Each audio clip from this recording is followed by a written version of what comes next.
আসসালামু আলাইকুম, আমি রিয়াদ। আমি রাশেদ রহমান। আজ ফ্রেন্ডস ফর্মুলার পক্ষ থেকে আমরা নিয়ে এসেছি আরো একটি এক্সক্লুসিভ ভিডিও। রিসেন্টলি আমরা দেখেছি একটি ভিডিওতে কিছু মেয়ে প্রবাসীদের অনেক নিচু করে হেয় করে কিছু কথা বলা হয়েছে, আর সেই ভিডিওটির প্রতিবাদে আমাদের আজকের এই ভিডিও। চলুন ভিডিওটি দেখে আসি। কেন প্রবাসী ছেলেদেরকে বিয়ে করতে চায় না? আমার মতে ভাইয়া নিজের দেশের ছেলেদের উপর বা নিজের দেশের মানুষের উপর অন্যরকম একটা এক্সকিউজ মি আপু, আপনি বোধহয় ভাইয়ের কোশ্চেনটি ঠিকমতো বুঝতে পারেননি। তিনি প্রবাসী বলেছেন, বিদেশি বলেন নাই, তিনি প্রবাসী বলেছিলেন। আর যেটা মুরব্বীদের থেকে সবসময় শুনছি, দূরে গেলে ভালোবাসার টান বৃদ্ধি পায়, কিন্তু উনি কোন টানের কথা বলছেন রাশেদ ভাই, আপনি কি বলতে পারেন? আরে ভাই আপনি বুঝেন নাই, হ্যাঁ কোন টানের কথা কইছে, বিছনার কথা কইছে ভাই, ওগলার কথা কইছে, যেটা মনে করেন দূর থেকে মেইনটেইন করা সম্ভব নাই। এই যে চোখের আড়াল মানেই মনের আড়াল, আর ভালোবাসা কাছে থাকলে ভালোবাসাটাও বেশি। চোখের আড়াল মানে মনের আড়াল। সরি আপু, এটা মনে হয় আপনার জন্য প্রযোজ্য। তুমি কি বলো? তা আপু, কয়জনকে আজ পর্যন্ত চোখের সাথে মনের আড়াল করলেন? তো দেখা যাচ্ছে যে আমাদের দেশের কালচারের মেয়েরা যেই ড্রেস পরে, ওনারা এসে উন্নত ড্রেস পরে এবং তারা মেয়েদের প্রতি আকৃষ্ট হয়ে পড়ে। আপু একটু কথা বলেছেন যে বাইরের দেশের মেয়েরা উন্নত ড্রেস আপ করে দেখে আমরা তাদের দিকে অ্যাডিক্টেড হই।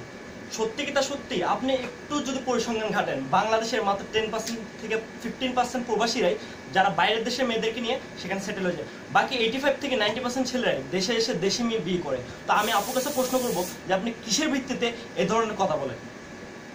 আর বাইরের ছেলেটা সে ম্যাক্সিমাম দেখা যায় যে তাকে জানা হয় না, চেনা হয় না, মানে তার পুরো হোল লাইফ আর বিয়ে হয়, হুট করে আসলে বিয়ে হয়ে যায়। বাট এইটা তো কেউই চায় না, তাই না?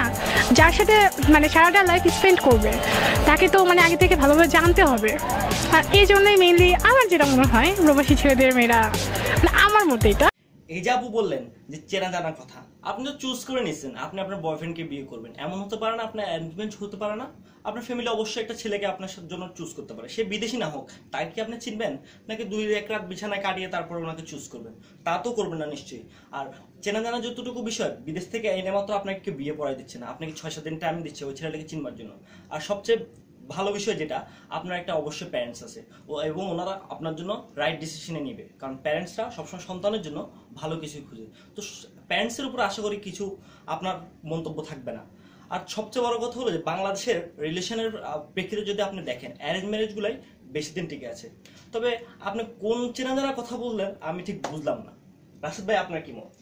আরে ভাই হ্যাঁ, তো চেনা জানার কথা কইছে, ওই বিছানার কথাটা, যেটা সবার সামনে চেনা জানা, বিছানার চেনা জানাটার কথা সে বলছে। ফাইনালি আমরা ভিডিওটি দেখলাম।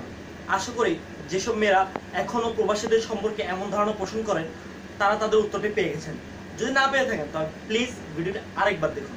আর যেসব ইউটিউবাররা এই ধরনের ভিডিও বানাচ্ছেন তাদেরকে একটা কথা জানিয়ে রাখছি, বাংলাদেশের অর্থনীতিতে 80% যে অর্থ তা কিন্তু আসে একমাত্র রেমিটেন্স থেকে। আর যে পদ্মা সেতু নিয়ে আপনারা এত গর্ব করেন, বাংলাদেশের অর্থায়নে যে পদ্মা সেতু হচ্ছে, সে পদ্মা সেতুর টাকা কোথা থেকে আসে জানেন আপনারা?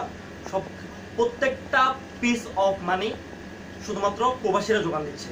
সো সম্মান সেসব প্রবাসীদের যারা বিদেশে থাকে, মা বাবা আত্মীয় স্বজন সবাইকে পিছনে ফেলে এবং আমাদের দেশের জন্য রেমিটেন্স বয়ে আনে। যদি আপনাদের ভিডিওটি ভালো লেগে থাকে তবে please like, share and subscribe.